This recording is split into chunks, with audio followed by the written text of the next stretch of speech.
ना आत्मना, इसको मिसाक कहते हैं। क्या बोलता है कि जब अल्लाह तबारक व ताला ने मिसाक ली, क्या ली? मिसाक। तमाम नबियों को अल्लाह ने खबरा करा, तमाम नबियों को खड़ा करा, भेगी करा और नबियों से मिसाक ली। काय की मिसाक थी वो? के नबी और रसूल पैगंबर हो रूए अरवा पे कि मैं तुमको दुनिया में भेजूंगा, मैं तुमको दुनिया में भेजूंगा। तो जब दुनिया में तुमको भेजू तो मुझसे मिसाक लो, यानी मुझसे अहद लो, मुझसे इकरार करो, मुझसे वादा करो। ये लग कौन सा वादा? कौन फाया कौन, सब कुछ तो तेरा है, तू चाहे वो कर दे। नहीं, तुम मुझसे यहां पर वादा लो। तो वादा लिया तमाम नबियों की रूह ने, 1,23,999 सब नबी खड़े हैं। और मिसाक में क्या लिया खबर है? अल्लाह ने, ए नबी, ए पैगंबर, रसूल, जब तुम दुनिया में तशरीफ ले जाओ और मैं जब तुम्हें दुनिया में भेजू, मैं तुम्हें जब दुनिया में भेजू तो तुम वादा करो मुझसे कि तुम्हारे जाते ही तुम मेरे मोहम्मद की खबर दोगे। क्या दोगे? मेरे नबी की खबर देना कि वो आने वाला है।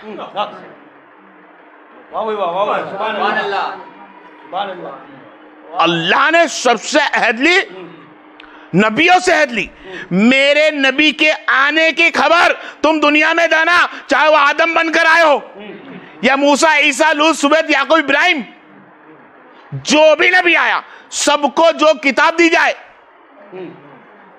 जो भी किताब दी जाए, जो भी तुम्हें इल्म दिया जाए, लेकिन खबर देना कि मेरा मोहम्मद आने वाला है। तुम में से अहद करो। अल्लाह, हमने अहद की, हमने अहद की। अल्लाह, इस अहद के बारे में गवाह कौन? इस अहद का गवाह कौन? तरफ फरमाता है, इस अहद का गवाह खुद रब। कौन? खुद रब है इस अहद का गवाह। अब कुछ देर में एक नूर चमका था। अल्लाह क्या चमका था? एक नूर चमका था। अल्लाह, ये क्या नूर है? तो फरमाए, ये वो नूर है जिसका नाम मोहम्मद रसूलुल्लाह, दुनिया में किताबों में होगा, कलमे में होगा और आसमान पे अहमद होगा। ये वो ही नबी है जिसका तुम्हें दुनिया में जाते ही नाम चर्चा करना है। ये वही नबी है। तो उस नूर को देखकर तमाम नबियों ने अपनी गर्दन झुकाई। क्या झुका ली? अपनी गर्दनें झुका ली। उस नबी के नूर को देखकर अहद लेते हुए रब के सामने सबने गर्दन झुकाई। नबियों ने मेरे नबी करीम सल्लल्लाहु अलैहि वसल्लम के आगे गर्दनें झुका देता है। और जब शान है, ये क्या है? शान। ये शान, इसको शान बोलता है कि अल्लाह की शान खुद मोहम्मद मुस्तफा। तो अल्लाह की इतनी बड़ी शान, जबकि तमाम नबी शान, तमाम नबी अल्लाह की शान ही है। हर नबी अल्लाह की शान है, लेकिन सबसे बड़ी कोई शान है वो मोहम्मद मुस्तफा है। क्या है? सबसे बड़ी शान। ए नबियों, अहद लो, अहद ली, तुम मेरी शान हो। मेरे नबी का कहना मानना और मेरे नबी के बारे में कहना कि मोहम्मद रसूल आने वाले हैं। कौन है ये? ये सबसे बड़ी मेरी शान है जिसका नाम मोहम्मद रसूलुल्लाह सल्लल्लाहु अलैहि वसल्लम। जैसे सुना नूर चमका, सबने गर्दन नीचे रख दी। जिस तरह अल्लाह तबारक व तआला की तमाम नबी शान, तमाम नबियों के अंदर मोहम्मद मुस्तफा बड़ी शान, बड़ी शान, इसी तरह तमाम औलिया वलियों के अंदर, औलिया और वली, तमाम नबी की शान। किसकी शान? तमाम औलिया और वली, मोमिन, तमाम नबी की शान। और सब वलिया औलिया नबी में से सबसे बड़ी शान नबी की खुद गौसे आजम। गौसे आजम अलैहिस्सलाम नबी की, इस नबी का सबसे बड़ी शान। या नबियों ने नबी का नूर देखकर गर्दनें झुकाई। नबी का नूर देखकर मिसाक लेते हुए सब नबियों ने गर्दन झुकाई, या नबियों ने नबी के सामने गर्दन झुकाई, या नबी की उम्मत के अंदर तमाम औलिया वलियों ने गौसे आजम के सामने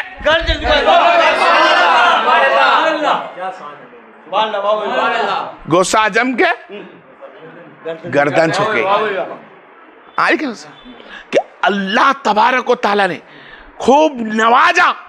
जब अहद का ही बात आई तो ऐसा नवाजा कि कयामत तक अहद चली।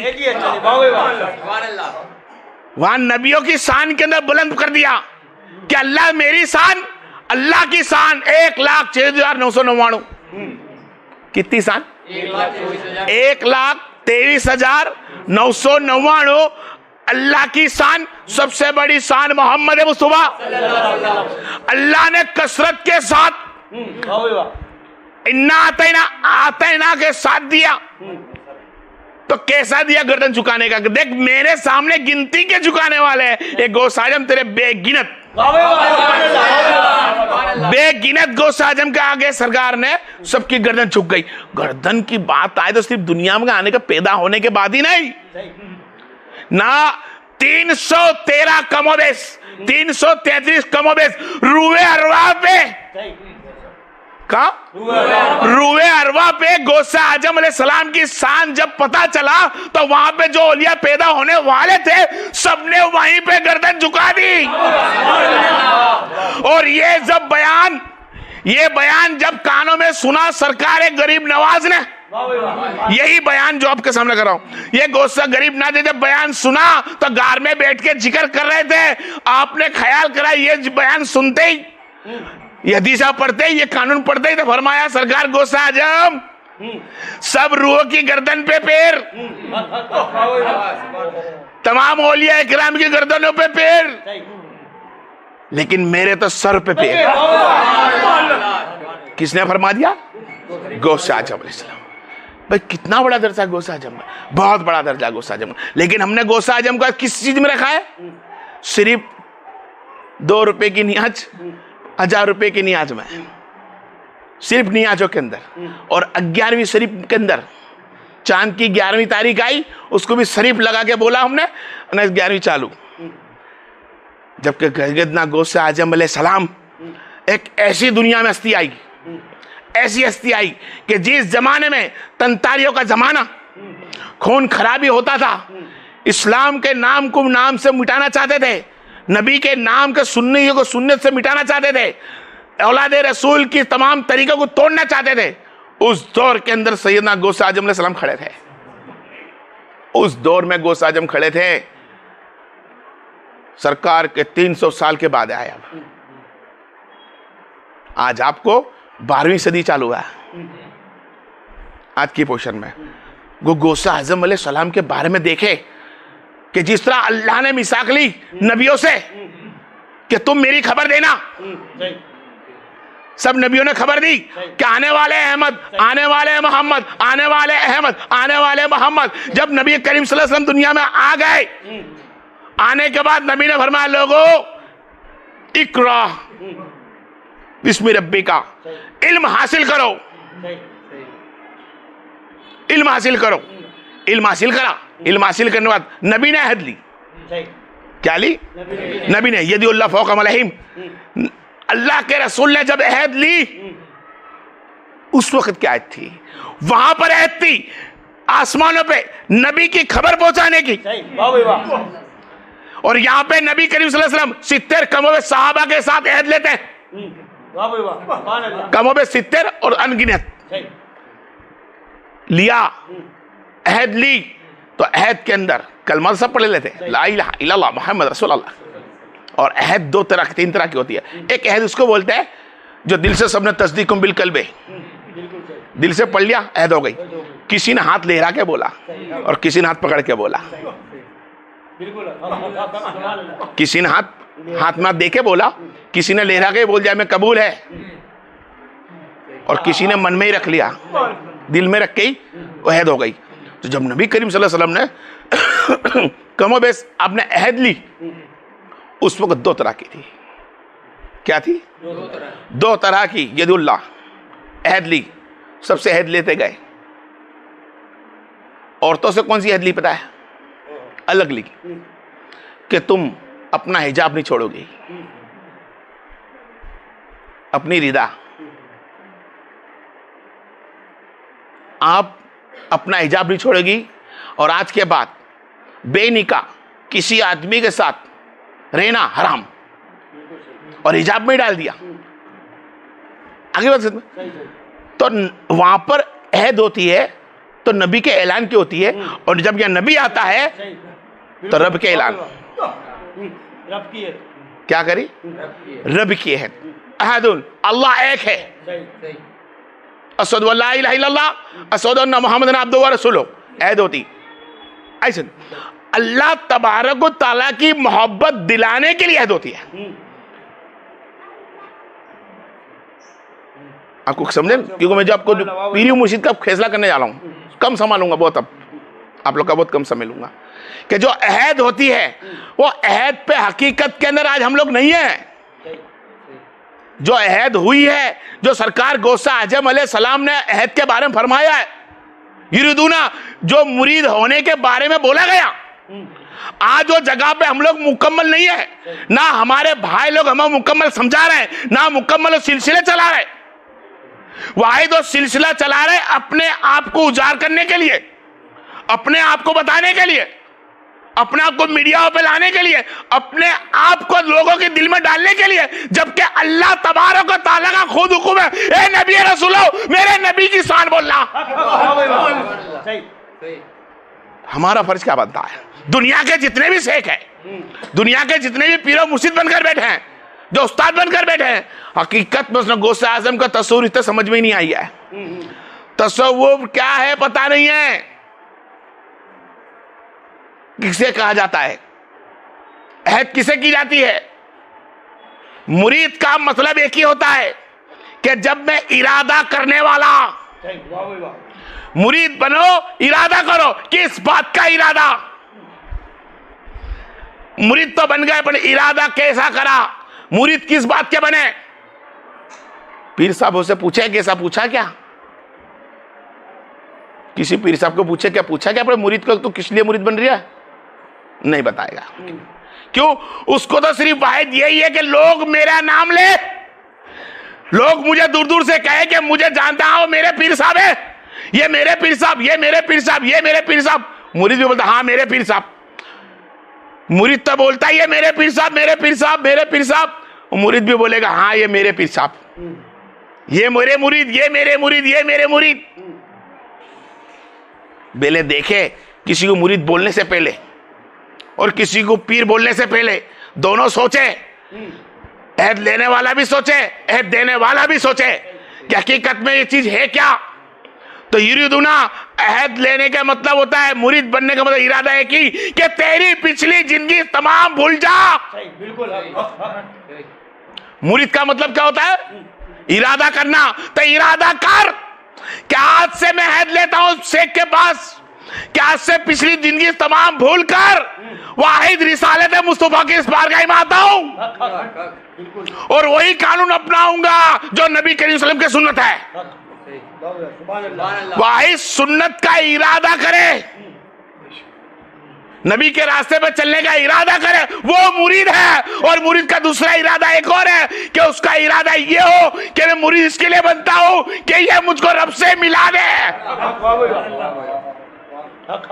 ये मुझको रब से मिला दे। और मुरीद पे इरादा भी ये होना चाहिए कि मैं जब जाता हूं मेरे पीर के पास तो वाहिद रब के खातिर, मोहम्मद मुस्तफा सल्लल्लाहु अलैहि वसल्लम की सुन्नत के खातिर कि सीखूं और समझूं। तस्वुर खलास हो गया। आज हमारे पास वो तस्वुर नहीं है, जरा भी नहीं है हमारे पास तस्वुर। गौर करके देखे, अगर वो तस्वुर होता, वो हमारे में दिल में मोहब्बत होती, तो जितने हमारे बहना बैठी है क्या इतने भाई भी होता है। या तस्वुर होता हमारे पास गौसे आजम का, तो हम जानते हैं कि हमारा शेख का दर्जा क्या है। वो हमें कहा था भाई जिसके साथ तुमने बैत ली है वही है, बिल्कुल वही है जो तुम्हें नबी करीम सल्लल्लाहु अलैहि वसल्लम की सुन्नत बता सकता है, वही है नबी की सुन्नत इबादत में लगाने के बाद तुमको रब से मिला सकता है। बाकी तुम सोलम किताबों से मान जाए, भाई किताब में तो बहुत गड़बड़ हो चुकी है, नमाज पढ़ने पढ़ाने वालों ने बहुत गड़बड़ कर चुकी है। किसी फिरके के पास जाओ तो बोले हमारे नबी ने ऐसी पढ़ी थी, ऐसी कहाँ। सुन्नी के पास जाओ तो बोले अहले जैसी नहीं, अहले के पास जाओ तो बोले सुन्नी जैसी नहीं, वहाबी के पास जाओ तो शिया जैसी नहीं, शिया के पास जाओ तो बोले वहाबी जैसी नहीं। हर किसी ने एक नमाज को ताना दिया। क्या दिया? नमाज को ताना दिया, कभी मस्जिद को ताना दिया, लेकिन गौर करके अपने जमीर को नहीं जगाया कि मैं रास्ता वो पकड़ू यरदूना जो गौसे आजम अलैहिस्सलाम का है। कौन है गौसे आजम अलैहिस्सलाम? औलाद अली, फातिमा ज़ोहरा का फूल, मोहम्मद मुस्तफा सल्लल्लाहु अलैहि वसल्लम की आल औलाद, वो जात जिसको अल्लाह तबारक व तआला ने एहसान नवाइश करके भेजी, और खुद मोहम्मद मुस्तफा सल्लल्लाहु अलैहि वसल्लम की सबसे बड़ी शान, और वो शान इतनी बड़ी हो गई कि तमाम उलमा आलिम मोमिन जब तक इसे गोश्त को अपना शेख ना मान ले, मोमिन, आलिम, उलमा, कारी, मुफ्ती, पीर साहब, शेख साहब, हाफिज जी, मुहद्दिस, ये जितने भी लक़बात है, ये जब तक भले किसी भी सिलसिले में हो, चिश्तिया में, नक्शबंदिया में, सरवदिया में और भी वगैरह वगैरह में, लेकिन इस सब को मिलाकर एक कर, ये सब कोई भी कितने बड़े दर्जे के बुलंद हो, लेकिन आना तो इनको कादरिया में है। और कादरिया के बिगाड़ पीर पीर नहीं होता, कादरी के बिगाड़ शेख शेख नहीं होता, कोई मुरीद नहीं बन सकता। पीर तो बहुत दूर की बात है, अगर गौसे आजम को याद ना करे, इनके नक्शे कदम पे ना चलाए, तो ना मुरीद बन सकता है ना पीर बन सकता है। वाहिद या नास, इंसान होगा, इंसान होगा तो कादरी, जाना होगा उसको कादरी सिलसिले के अंदर। मेरे रब ने गौसे आजम का इतना बड़ा दर्जा बुलंद रखा है, बस वो दर्जे को सिर्फ 11वीं के अंदर समेटो मत, 11 दिन के अंदर ना समेटो, और नियाज पुलाव बिरयानी में ना समेटो। अरे एक यही गौसे आजम अलैहिस्सलाम है जो अपनी माँ के पास से कमोबेश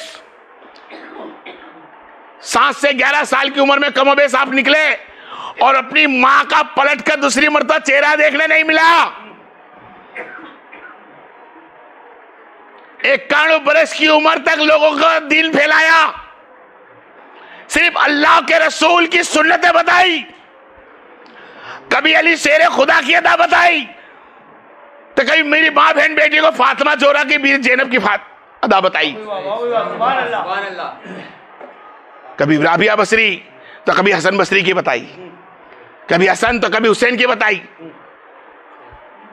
साहबा की बताई, कभी वक्त उमर फारूक की बताई। अक्खी जिंदगी 91 बरस की उम्र हुई आपकी, कमोबेश आपने सिर्फ दीन ही फैलाया, दीन फैलाया।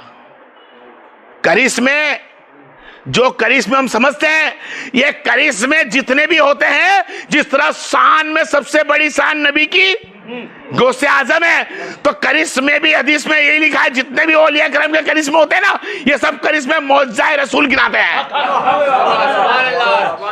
ये सब मौजज़ाए रसूल में है। तो जिसका रसूल इतना अफजल हो, जिसका नबी इतना करिश्मे वाला हो, जिसकी उंगली से पानी निकल जाते हो, जिसके कहने सूरज चांद पलट जाते हो, टूट जाते हो, तो उसके वहां के वली भी तो ऐसे होंगे, उसके वहां के वली भी तो ऐसे होंगे। आप खुद गौर करें, आपने दूर दूर तक बयान सुना होगा कि एक मुसलमान और एक ईसाई, दोनों दीन के खातिर लड़े। ईसाई ने फरमाया मेरा दिन मुकम्मल, मुसलमान ने फरमाया नहीं भाई मेरा दिन मुकम्मल। दोनों किस बात से लड़े? तो उसने फरमाया भाई मेरे नबी ईसा अलैहिस्सलाम है जिसने मुर्दे जिलाए, उठाए। अब मुसलमान कमजोर था, हमारी तरह था, मेरी तरह था, कमजोर था, इल्म समझ ना सका, खामोश हो गया। यही खबर गौसे आजम तक पहुंचाई, यही खबर गौसे आजम तक पहुंचती है। गौसे आजम भाई को लेके चलते, चल भाई कौन सा बंदा मुझे बता। उस बंदे की बारगाह में गए, उसको बुलाया, बोल भाई क्या चाहता है? तो बोले मेरे नबी ने मुर्दे जिलाए। तो कोई बात नहीं, वो तो मेरे ईसा अलैहिस्सलाम थे, वो तो हमारे नबी है। वाह भाई वाह। किसी वली की तारीफ के अंदर किसी नबी को गिराने की जरूरत नहीं है, क्योंकि ईसा अलैहिस्सलाम भी नबी है। वली सहाबा कितने बड़ी हो जाए, नबी का मर्तबा नहीं पा सकते। तो ईसा अलैहिस्सलाम अल्लाह की रहमत है, अल्लाह के नबी रसूल है, और मेरे नबी करीम सल्लल्लाहु अलैहि वसल्लम के चाहने वाले हैं, पैगंबर है। उनकी कौम जब आई तो उनकी कौम को खबर देने वाला खुद ईसा अलैहिस्सलाम ही है, और आने वाले वक्त के अंदर इन ईसाई को मुसलमान भी बनाएंगे ईसा अलैहिस्सलाम, और बोलेंगे अब मेरा कलमा मत पढ़, भले मेरी रूह खींची कि ना खींची, मैं नहीं था, मैं था तब मेरा कलमा था, मैंने बोल के गया था इनका पढ़ना, अब मैं रूह खींचे या ना खींचे, लेकिन अब मैं कहता हूं कलमा तो मोहम्मद का ही पढ़ना, जिसका मैं पढ़ता हूं उसका तू पढ़। बहरहाल उनकी जगह पे वो चीज नबी है, इनका दर्जा छोटा करने की जरूर नहीं। कुछ आलिम मौलाना से मुझसे सुनता हूं मैं, क्या बोलते हैं कि देखो पहले के नबी ऐसे थे, हमारे वहाँ के औलिया ऐसे हैं। भाई दर्जा किसी का छोटा ना करो यार, वो नबी नबी है। उस नबी अलैहिस्सलाम ने उस बंदे को फरमाया चल कब्रस्तान, ईसाई के कब्रस्तान में गए, और कब्रस्तान में जाने का फरमाया कि तू बोलो कब्र, क्या फरमाया, तू बोल वो कब्र, और तेरे खानदान में पुराने हैं उनकी कब्र।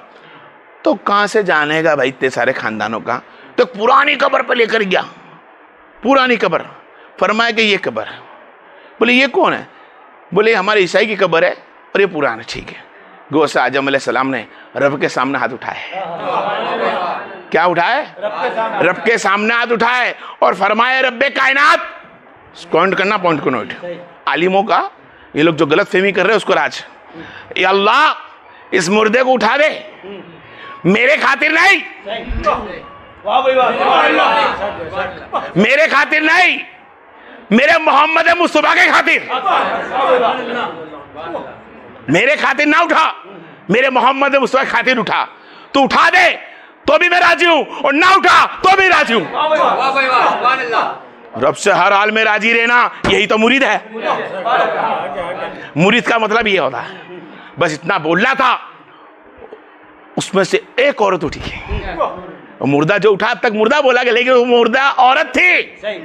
वो औरत उठी और कहने लगी कुर्बान जाओ, अल्लाह ने इल्म दे दिया, कुर्बान जाओ ये शेख अब्दुल कादिर जिलानी, क्या अभी तक तो मैं ईसाई थी और जन्नत में ना जाने चली जाती, अरे अल्लाह ने तेरी दुआ से मुझको उठाकर मोहम्मद के कलमे बढ़ा दिया,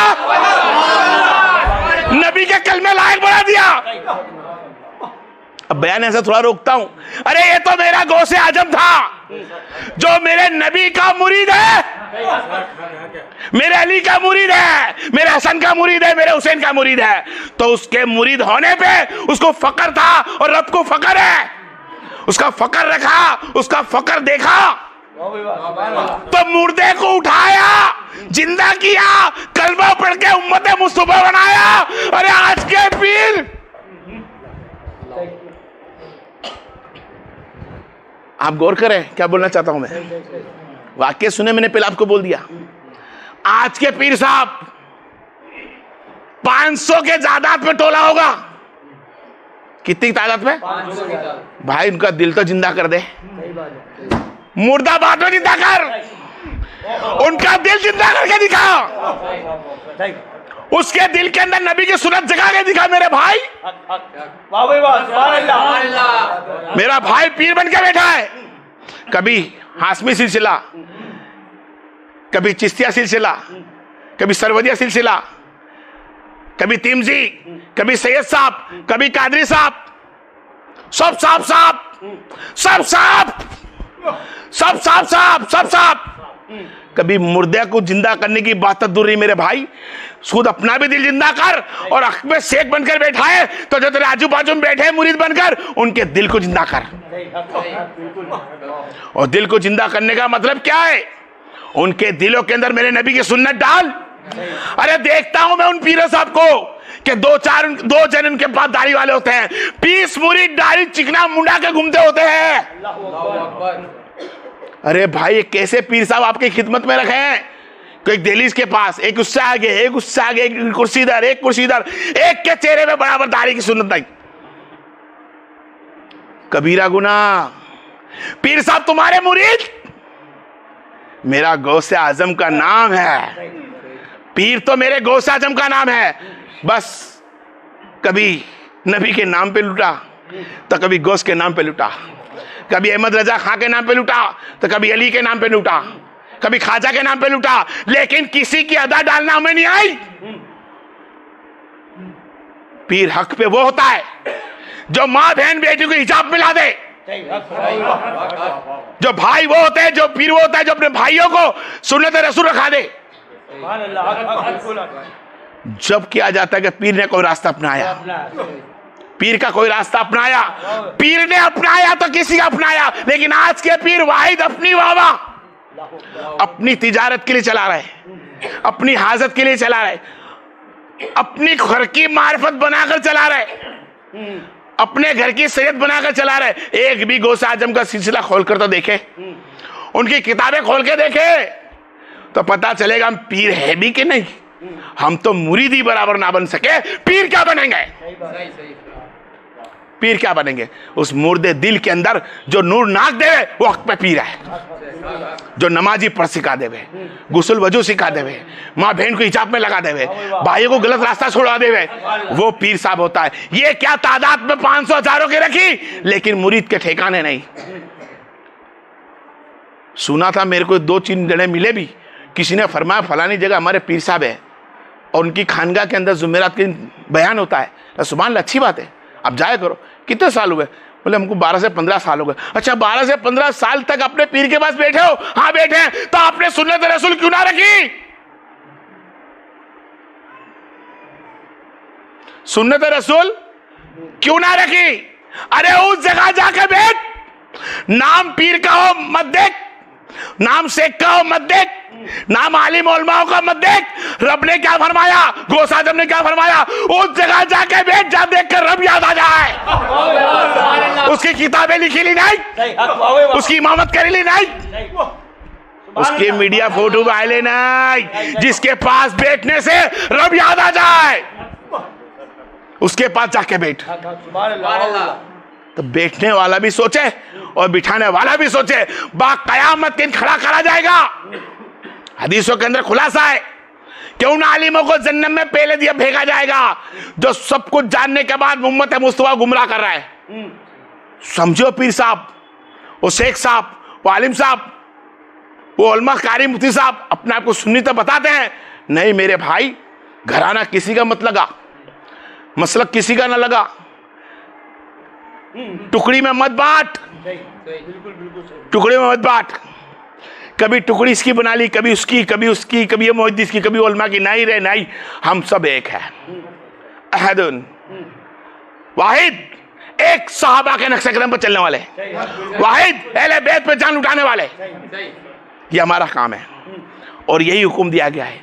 किसी पीर के चोले को देख के चोला बदलने का हुक्म नहीं है, किसी के पीर की नमाज को देख के नमाज बदलने का हुक्म नहीं है, किसी के पीर को देख के घराने में नाम बदलने का हुक्म नहीं है। वाहिद, तू बदल तो अपने दिल को बदल, बदल तो अपनी रूह को रोशन कर, बदल तो अपने घर बार को बदल। उठने के तरीके देख, बैठने के तरीके देख, क्या नबी के कारण है, क्या नबी के लायक है, क्या सुन्नत मुस्तफा है? जब तक नबी करीम सल्लल्लाहु अलैहि वसल्लम के सुन्नत मुस्तफा के मुताबिक तुम्हारा मेरा जीना उठना बैठना नहीं होगा, तो जाया है इस महफिल को सजाना। गौसे आजम के नाम से महफिल सजाई, हमने नियत तो बना ली, खाना भी खा लिया, खाना और खाना बाकी है, लेकिन उनके नक्शे कदम पर हम नहीं चले, नक्शे कदम पर नहीं चले। और नबी करीम सल्लल्लाहु अलैहि वसल्लम के आशिकों का नक्शे कदम एक ही होता है, नमाज। वक़ीमुस्सलात, नमाज कायम करो, नमाज कायम करो। जो नमाज कायम करता है अल्लाह उसको गुनों से दूर कर देता है। तुमको गुनों से दूर होना है, नमाज कायम करो। और नमाज कायम करने के पहले हक अपने पेट में जब उतारे ना, तो हक खाने का उतारे, हक कि मेरा हलाल है कि हराम है, उसको चेक करे, उसके बाद खाना खाए। देखो फिर तुमको पीर मुर्शिद की तरह मोहब्बत कैसी होती है। जिस गौसे आजम के नाम से अल्लाह तबारक व तआला चिराग रोशन कर रखा है, क़यामत तक होता रहेगा, यकीनन तुम्हारे दिलों में, तुम्हारे घर में रोशन भी हो जाएगा। फिर मैं बोलते हुए चलूँ, वक्त खलास हो चुका है मेरा, कि गौसे आजम अलैहिस्सलाम वो बड़ी शान है, इतनी बड़ी शान है, इतनी बड़ी शान है कि आज तक उनके किसी को औलिया में शान नहीं आई। वो शान रोशन है और वो जाते गिरामी है कि बा कयामत के दिन एक यही बंदा ऐसा होगा।